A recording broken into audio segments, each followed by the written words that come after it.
राधे राधे भाई सभी को। कैसे हो आप सब? उम्मीद करती हूँ कि आप सब अच्छे ही होंगे। स्वागत है आपका फिर से मेरे एक और छोटे से न्यू ब्लॉग में। मेरा नाम सुनीता शर्मा है और मैं एक छोटे से गांव की रहने वाली हूँ। तो भाई जैसे सबके मन में चलता है सुबह को क्या बनाऊँ, औरतों का यही रहता है कि उनको ये चिंता ज़्यादा होती है कि सुबह क्या बनाऊँ, शाम में क्या बनाऊँ। और सुबह को जब बच्चों के लंच पैक करने होते हैं, नाश्ता बनाना होता है, तो जल्दी से हमें कुछ समझ में नहीं आता बनाने के लिए। तो यहाँ मेरा भी यही चल रहा था कि भाई क्या ही बनाऊँ। फिर मैंने सोचा चलो आलू की पकौड़ी उतार लेती हूँ, क्योंकि मुझे बनानी थी आज दाल। और दाल जो है हम लंच में कम ही देती हूँ मैं तो इसलिए मैंने सोचा चलो आलू की पकौड़ी बना लेती हूँ। इधर मेरी तबीयत भी कुछ ठीक नहीं थी और बार बार ठंड भी लग रही थी। ऐसा लग रहा था कि जाके लेट जाऊँ, लेकिन हम औरतों का नसीब ऐसा नहीं होता कि हम सुबह के टाइम लेट पाएँ। हम तो चाह कर भी नहीं लेट सकते, क्योंकि काम इतने सारे होते हैं सुबह सुबह के। बच्चों का लंच पैक करना, नाश्ता बनाना, फिर घर का खाना बनाना, पूजा पाठ और झाड़ू पोछा, मतलब कि बहुत सारे अनगिनत काम होते हैं। अगर 2 आदमी हमारे साथ और भी लग जाए ना सुबह के टाइम, तो वो भी कम ही पड़ेंगे, काम इतने निकल आते हैं। और एक नन्ही सी जान अकेली औरत की इतने सारे काम जिसे करने होते हैं सुबह, कि वो गिन नहीं सकती कि उसने कितने काम किए। फिर भी उसका यही रहता है कि घर में ही तो रहना है। सभी उसको बोल ही देते हैं कभी ना कभी कि तुम घर में रहती हो, तुम्हें पता ही क्या बाहर का। लेकिन मैं तो ये समझती हूँ कि जितना काम हम हाउसवाइफ करते हैं ना, इतना काम शायद कोई भी नहीं करता होगा। यहाँ पर मैंने चाय रख दी थी बनने के लिए और पकौड़ी उतर चुकी थी, क्योंकि बच्चों को देनी थी चाय के साथ पकौड़ी। और मेरे पतिदेव चाय को बिल्कुल भी पसंद नहीं करते। उन्हें यही रहता है कि चाय ना उन्होंने कभी खुद पी है, ना वो बच्चों को देने के लिए कहते हैं। लेकिन बच्चों को रहता है कि जो चीज़ उनको अच्छी लगती है ना, जिसमें उन्हें टेस्ट आता है, चाहे उनको वो नुकसान भी दे, लेकिन वो उसी को ही पसंद करते हैं। तो यहाँ पर पकौड़ी बनी हुई थी और मैंने लंच भी पैक कर दिए हैं, तो मैंने इनके लिए थोड़ी सी चाय भी बना दी थी। और चाय हमारे घर में रोज़ नहीं बनती, कभी कभी बनती है, या फिर जब बच्चे बोलते हैं कि मम्मी थोड़ी सी चाय बना लो, जब भी मैं बनाती हूँ। लेकिन मैं और मेरे पतिदेव बिल्कुल भी चाय, लेकिन भाई चाय तो बनानी पड़ती है, कोई आ जाए तब भी, और बच्चों के लिए भी कभी ना कभी बनानी पड़ती है। और इनका रिएक्शन कुछ ऐसा था खाने के बाद कि मम्मी बहुत अच्छी बनी है और बहुत टेस्ट आ रहा है खाने में। तो बच्चे तो हो गए थे बिल्कुल खुश। इधर मैंने इनके लिए लंच भी पैक कर दिए थे और फटाफट से मैं इनके लंच दे के इनकी तरफ से हो गई थी बिल्कुल फ्री। और इनके पापा भी बैठे हुए थे कि भाई मेरे लिए भी नाश्ते में कुछ लिया, तो मैं उठा लाई थी अमरूद, क्योंकि मुझे और उन्हें अमरूद खाने थे। और मैं तो नाश्ता हमेशा ऐसे ही करती हूँ, या तो पपीता रखा होता है या फिर सेव रखा हो, जो भी फल घर में रखा होता है, जिसका भी समय होता है फल का, वही फल अक्सर घर में सभी के रखे रहते हैं। तो मैं कभी चाय या कुछ भी सुबह को ऐसा नहीं लेती। या फिर कुछ भी नहीं होगा ना, अगर घर में खीरे भी रखे होंगे तो मैं खीरे भी काट के खा लेती हूँ। तो उससे ना मेरा पूरा दिन अच्छा जाता है। तो यहाँ पर 2 तरह के अमरूद मैं लेकर आई थी। मुझे येलो अमरूद पसंद है और पतिदेव को ग्रीन, तो उनको मैंने ग्रीन अमरूद काट कर दे दिए। और यहाँ पर बच्चे निकल लेते अपने स्कूल कॉलेज के लिए। देखिए क्या दौड़ लगी हुई है सुबह के टाइम, ऐसा ही होता है, बस भगदड़ सी मची रहती है। जब तक बच्चे ना चले जाएं तब तक बस ये मान लो कि बस काम संभालने में नहीं आता। और जब बच्चे चले जाते हैं तो जब फ्री से हो जाते हैं कि भाई हाँ चलो भाई अब थोड़ा सा जो एक झटका काम का जो है ख़त्म हो गया। यहाँ पर मैंने रख दी थी गैस पर दाल बनने के लिए, और साथ के साथ मैं कर रही थी किचन की साफ़ सफाई भी, क्योंकि इतने मेरी दाल बनेगी, इतने में थोड़े से काम जो है अपने ख़त्म कर लूँगी। और थोड़ी सी मुझे अब रोटियाँ डालनी थी, तो वो भी डल ही जाएंगी। और यहाँ पर मेरी बेटी लेटी हुई थी छत पे, तो मैं आई थी कपड़े सुखाने के लिए। तो बेटी और मैं दोनों आपस में बातचीत करने लगे, और हमें बहुत सारा टाइम हो गया था माँ बेटियों को यहीं पे बात करते करते, क्योंकि इसे ना बात करनी होती है बहुत सारी। और ये जितनी भी बात इसके मन में चलती रहती है, जब तक ये अपनी मम्मी से ना बोल दे ना, इसका मन नहीं लगता। और हम माँ बेटियों में बहुत सारी बातचीत होती है। बड़ाई यहाँ पर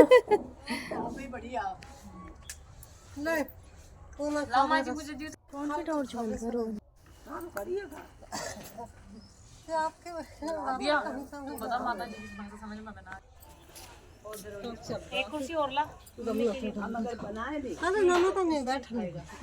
से बैठ जाओ लोग, ये पर रखो। इसके लिए बना लो तो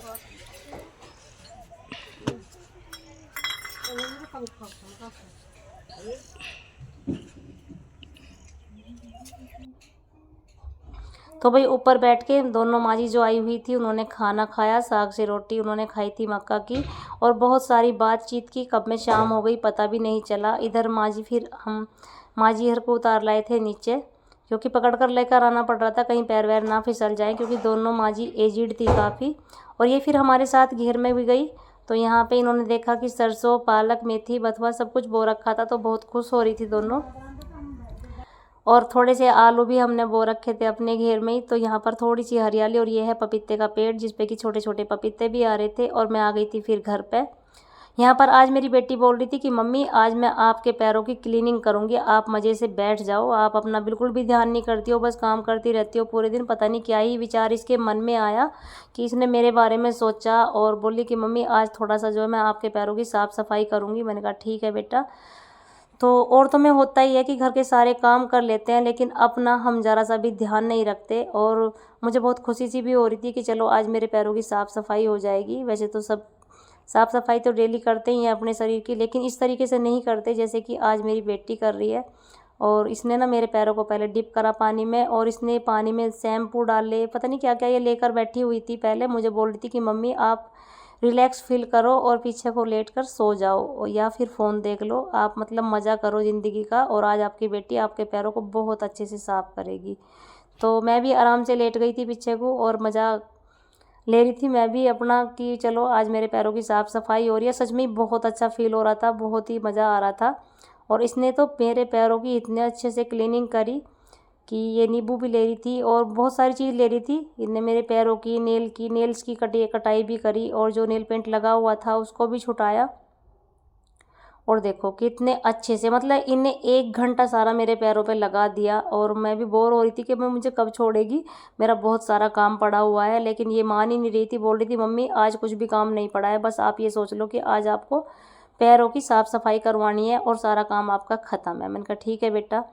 लेकिन मुझे तो यही रहता है कि बस बेटा जल्दी सी करो, फिर मुझे अपने बाकी के काम देखने हैं। लेकिन इसने मुझे छोड़ा नहीं बहुत जल्दी से, और इसने अच्छे से जब तक इसका मन करा, जैसे जैसे इसका मन करा उसी तरीके से इसने पैरों की साफ़ सफाई करी और फिर मेरे पैरों को अच्छे से पोंछ लिया। और यहाँ पे ले रही थी मेरे नेल्स को साफ़ करने के लिए कि मम्मी जो नेल पेंट लगा हुआ है पहले मैं वो साफ़ करूँगी, तो फिर पहले इसने उसको साफ़ किया। और मैं बहुत खुश हो रही थी खुद में, भाई सच में जब कोई ऐसा काम करता है बच्चा तो माँ बाप को तो थोड़ी सी खुशी होती है, क्योंकि हमें कहाँ इतना टाइम रहता है कि हम अपनी एक एक चीज़ का ध्यान रखें। बस ये है कि सुबह नहा लिए और नहाने के बाद अपनी पूजा पाठ कर ली, और अपने लिए तो बहुत कम समय मिलता है। वैसे तो मैं समय निकाल ही लेती हूँ क्योंकि मुझे थोड़ा सा घूमने जाना होता है या फिर थोड़ा सा योग वगैरह करना होता है, लेकिन इतनी बारीकी से मैं कभी भी अपना ध्यान नहीं कर पाती हूँ। वैसे तो मैं अपने केयर करती रहती हूँ, कभी बालों की, कभी एलोवेरा लगाकर, मतलब कि स्किन की। और यहाँ पर देखिए कैसा प्यार हो रहा है। और मेरी सासू माँ तो बोल रही थी कि बेटा ऐसा पाप चढ़ता है, ऐसा नहीं लगाते, लेकिन ये मान नहीं रही थी। इसने बहुत अच्छे से मेरे पैरों की मसाज भी करी, नेल पेंट भी लगाया। और यहाँ मैं आ गई थी फिर नीचे क्योंकि मुझे करना था फ्रिज साफ़, तो फिर मैंने फ्रिज साफ़ करा। सब्जी आई हुई रखी थी, लेकिन फ्रिज इतना गंदा हो रहा था कि लगाने का बिल्कुल भी मन नहीं कर रहा था। इसी वजह से मैं बेटी को बोल रही थी बार बार कि बेटी जल्दी साफ़ कर दो पैरों को, मुझे अभी अपना फ्रिज भी साफ़ करना है। तो बोल रही थी मम्मी आपको तो काम की चिंता हो रही है और आप बिल्कुल भी मज़ा नहीं कर रहे हो। तो मैंने कहा नहीं, मुझे काम भी दिखाई दे रहा है। तो यहाँ पर मेरा फ्रिज जो है बिल्कुल साफ़ हो गया है। और अब जो सब्जी आई हुई रखी थी वो सब्जी भी लगा दूँगी। और ये रहता है कि आज इस काम को कर लें, रोज़ डेली का एक ना एक काम अगर फालतू का हो जाता है तो थोड़ा सा ये रहता है कि रोज़मर्रा के कामों से हट के भी हमने अपना एक आध काम कर लिया। नहीं तो डेली जो है सर्दियों का दिन इतना मतलब छोटा होता है कि डेली के कामों में ही ख़त्म हो जाता है और कुछ भी जो है बाकी के काम नहीं हो पाते। तो मैं किसी दिन कुछ ऐसा ही करती रहती हूँ, तो उससे ना काम ख़त्म होते रहते हैं। तो यहाँ पे जो सब्ज़ी थी वो भी मैंने साफ़ सुथ धोकर लगा दी थी फ्रिज में।